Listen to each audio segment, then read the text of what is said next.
Welcome to our voice. నేను journalist నవత. WhatsApp ను ప్రపంచవ్యాప్తంగా 3 బిలియన్ల మంది వినియోగిస్తున్నారు. భారత్లోనూ 53 కోట్ల మంది యూజర్లు ఉన్నారు. వ్యక్తిగత వృత్తిపరమైన అవసరాల కోసం వాట్సాప్ ను ఉపయోగించుకుంటున్నారు. అయితే ప్రపంచవ్యాప్తంగా 6 దేశాల్లోని ప్రభుత్వాలు మెటా యాజమాన్యంలోని వాట్సాప్ ని నిషేధించాయి. భారత్ కి పొరుగు దేశమైన చైనాతో పాటు ఇరాన్, యుఏఈ, ఖాతర్, సిరియా, ఉత్తర కొరియా దేశాల్లో వాట్సాప్ వాడకాన్ని నిషేధించాయి. వాట్సాప్ ని బ్యాన్ చేసిన దేశాల్లో ఉత్తర కొరియా ఒకటి. ప్రపంచంలోనే అత్యంత కఠినమైన ఇంటర్నెట్ విధానాలు ఇక్కడ అమలులో ఉన్నాయి. ఉత్తర కొరియాలో సాధారణ ప్రజలకు ఇంటర్నెట్ వినియోగం పరిమితంగా అందుబాటులో ఉంటుంది. ఇక్కడ ప్రభుత్వం కమ్యూనికేషన్స్ పై నియంత్రణను కొనసాగిస్తుంది. ఈ క్రమంలో వాట్సాప్ సహా పలు యాప్ ని వినియోగించకుండా నిషేధం విధించారు.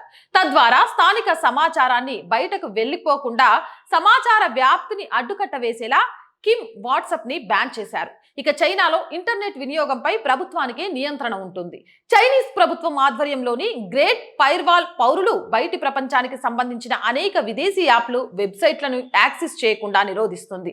విదేశీ యాప్లకు బదులుగా వీచాట్ తదితర స్వదేశీ యాప్లను ప్రోత్సహించేందుకు చైనా ప్రభుత్వం సమగ్ర వ్యూహంపై పనిచేస్తోంది. కమ్యూనికేషన్ నియంత్రించడంలో భాగంగా వాట్సాప్ ని నిషేధించింది. సిరియా చాలా కాలంగా అంతర్యుద్ధంతో పోరాడుతోంది. పైగా సిరియాపై అనేక ఆంక్షలు విధించారు. దీని కారణంగా సిరియాలో వాట్సాప్ నిషేధించబడింది. దేశంలో జరిగే విషయాలు బయటికి చేరడం ఇక్కడి ప్రభుత్వానికి సైతం ఇష్టం లేదు. అదే సమయంలో సమగ్ర ఇంటర్నెట్ సెన్సార్షిప్ విధానంలో ఓ భాగంగా వాట్సాప్ ను కూడా నిషేధించారు. ఇక ఇరాన్ ప్రస్తుతం ప్రపంచంలోనే అత్యధిక ఆంక్షలను ఎదుర్కొంటుంది. అణుబాంబు విషయంలో ఇరాన్, అమెరికా మధ్య వివాదం నడుస్తోంది. దీని కారణంగా వాట్సాప్ ఇరాన్ లో ఎప్పటికప్పుడు ఆంక్షలను ఎదుర్కోవాల్సి వచ్చింది. రాజకీయ అశాంతి దృష్ట్యా కమ్యూనికేషన్, సమాచార వ్యాప్తిని నియంత్రించడానికి అక్కడి ప్రభుత్వం వాట్సాప్ ని కూడా నిషేధించింది. ఇక ఖాతర్ ప్రభుత్వం WhatsApp voice, video calling features ని బ్లాక్ చేసింది. కేవలం టెక్స్ట్ సందేశాలు పంపించుకునేందుకు మాత్రమే అవకాశం ఉంది. ఖతర్ ప్రభుత్వం తన టెలికాం కంపెనీలకు మద్దతు ఇచ్చేందుకు కాల్స్ పై నిషేధం విధించింది.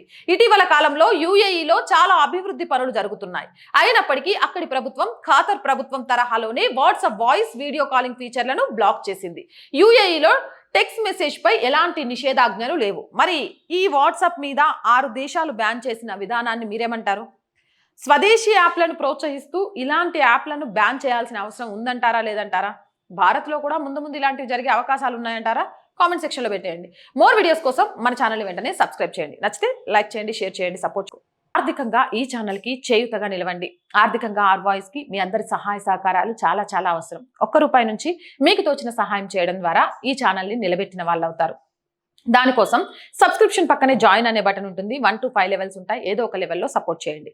లేదా స్క్రీన్ మీద గూగుల్ పే, ఫోన్ పేతో పాటు అకౌంట్ డీటెయిల్స్ ఉంటాయి. అలా అయినా సహాయం చేయొచ్చు. మళ్ళీ చెప్తున్నాం, ఆర్థికంగా ఈ ఛానల్కి మీ అందరి చేయుత చాలా చాలా అవసరం. So please support our channel, subscribe our channel. జై భారత్.